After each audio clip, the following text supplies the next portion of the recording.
আউযু বিল্লাহি মিনাশ শাইতানির রাজিম।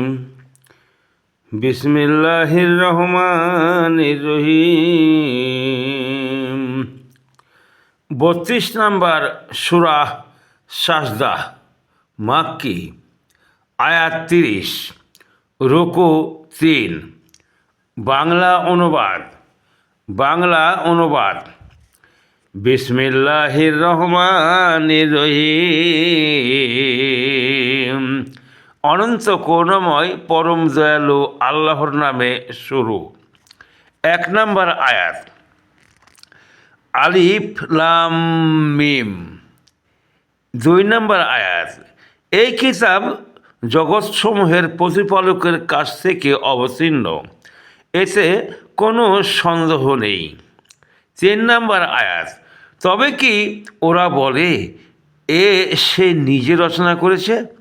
না, এ সত্য তোমার প্রতিপালকের কাছ থেকে আগত, যাতে তুমি এমন এক সম্প্রদায়কে সতর্ক করতে পারো যাদের কাছে তোমার আগে কোনো সতর্ককারী আসেনি, হয়তো ওরা সৎপথে চলবে। 4 নম্বর আয়াত, আল্লাহ যিনি আকাশমণ্ডলী, পৃথিবী ও ওদের অন্তর্বর্তী সমস্ত কিছু সৃষ্টি করেছেন 6 দিনে, অতঃপর তিনি আরশে সমাসীন হন। তিনি ছাড়া তোমাদের কোনো অভিভাবক নেই এবং সুপারিশকারীও নেই, তবু কি তোমরা উপদেশ গ্রহণ করবে না? তিনি আকাশ থেকে 5 নম্বর আয়াত, তিনি আকাশ থেকে পৃথিবী পর্যন্ত সমুদয় বিষয় পরিচালনা করেন। অতঃপর একদিন সমস্ত কিছু তার সমীপে সমর্থিত হবে, তোমাদের হিসেবে যে দিনের পরিমাপ হবে 1000 বছর। 6 নম্বর আয়াত, তিনি অদৃশ্য ও দৃশ্য সম্বন্ধে পরিজ্ঞাত, পরাক্রমশালী, প্রজ্ঞাময়, দয়ালু। 7 নম্বর আয়াত, যিনি তার প্রত্যেকটি সৃষ্টিকে উত্তম রূপে সৃজন করেছেন এবং মানব সৃষ্টির সূচনা করেছেন কাদামাটি থেকে। 8 নম্বর আয়াত, অতঃপর তিনি তার বংশ বিস্তার করেন তুচ্ছ তরল পদার্থের নির্যাস থেকে। 9 নম্বর আয়াত, পরে তিনি ওকে সুঠাম করেছেন এবং ওতে তার রূহ থেকে ফুঁকে দিয়েছেন এবং তোমাদেরকে দিয়েছেন কান, চোখ ও অন্তর। তোমরা অতি সামান্যই কৃতজ্ঞতা প্রকাশ করো। 10 নম্বর আয়াত, ওরা বলে আমরা মাটিতে পরিণত হলেও কি আমাদের আবার নতুন করে সৃষ্টি করা হবে? বরং ওরা ওদের প্রতিপালকের সাক্ষাৎ অস্বীকার করে। 11 নম্বর আয়াত, বলো মৃত্যুর ফেরেশতা তোমাদের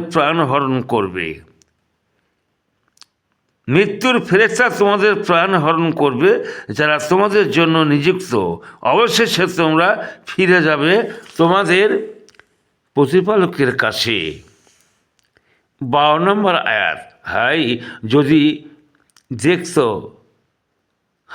তুমি যদি দেখতে যখন অপরাধীরা তাদের প্রতিপালকের সামনে আধঃপতন হয়ে বলবে, হে আমাদের প্রতিপালক, আমরা প্রত্যক্ষ করলাম এবং শ্রবণ করলাম, এখন তুমি আমাদের আবার প্রেরণ করো, আমরা সৎ কাজ করব, আমরা তো বিশ্বাসী।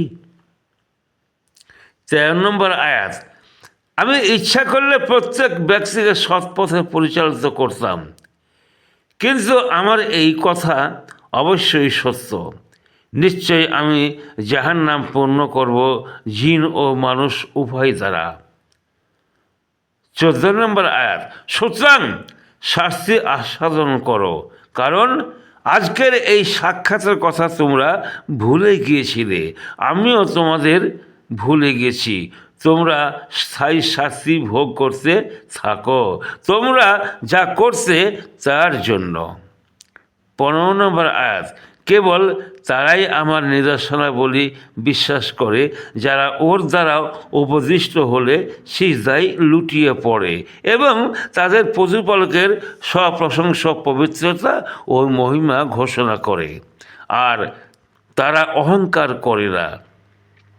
16 নম্বর আয়াত, তাদের প্রতিপালককে ডাকে আশায় ও আশঙ্কায় তারা শয্যা ত্যাগ করে এবং আমি তাদের যে রিজিক দান করেছি তা থেকে তারা ব্যয় করে।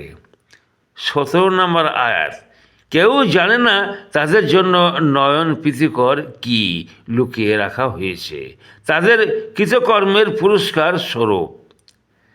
18 নম্বর আয়াত, তবে যে ব্যক্তি মুমিন সে কি পাপাচারীর মতো? ওরা সমান নয়। 19 নম্বর আয়াত, যারা ঈমান আনে, সৎ কাজ করে, তাদের কৃতকর্মের ফলস্বরূপ তাদের আপ্যায়নের জন্য তাদের স্থায়ী বাসস্থান হবে জান্নাত। 20 নম্বর আয়াত, এবং যারা পাপাচার করেছে তাদের বাসস্থান হবে জাহান্নাম। যখনই ওরা জাহান্নাম থেকে বের হতে চাইবে তখনই ওদের হাতে ফিরিয়ে দেওয়া হবে এবং ওদের বলা হবে যে অগ্নি শাস্তিকে তোমরা মিথ্যা বলতে তা আস্বাদন করো। 21 নম্বর আয়াত, গুরু শাস্তির আগে ওদের অবশ্যই আমি লঘু শাস্তি আস্বাদন করাবো যাতে ওরা ফিরে আসে।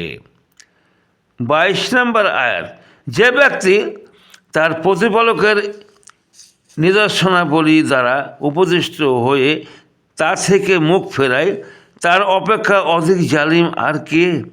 আমি অবশ্যই অপরাধীদের শাস্তি দিয়ে থাকি। 23 নম্বর আয়াত, আমি তো মূসাকে কিতাব দিয়েছিলাম, অতএব তুমি তার সাক্ষাৎ সম্বন্ধে সন্দেহ করো না। আমি একে বানি ইসরাইলের জন্য পথ নির্দেশ করেছিলাম।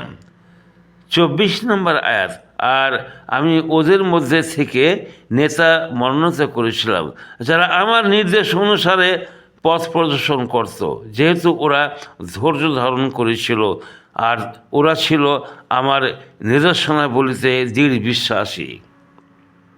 25 নম্বর আয়াত, ওরা যে বিষয়ে মতবিরোধ করছে তোমার প্রতিপালকই কিয়ামতের দিন ওদের মধ্যে তার ফয়সালা করে দেবেন। 26 নম্বর আয়াত, এও কি তাদের পথ প্রদর্শন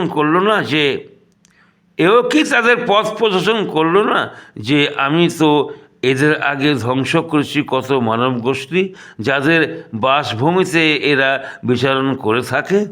এতে অবশ্যই নির্দেশ রয়েছে, তবু কি এরা শুনবে না?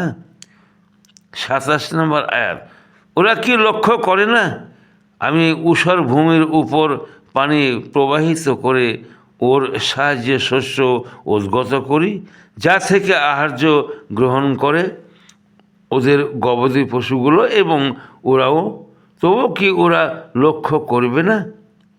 28 নম্বর আয়াত, ওরা জিজ্ঞাসা করে তোমরা যদি সত্যবাদী হও তবে বলো কখনো হবে এই ফয়সালা।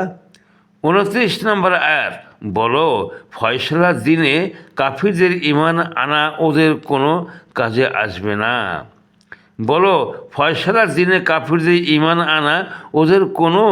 আসবে না। এবং ওদের অবকাশও দেওয়া হবে না। 30 নম্বর আয়াত, অতএব তুমি ওদের আগ্রহ করো এবং অপেক্ষা করো, ওরাও অপেক্ষা করছে। আলহামদুলিল্লাহ।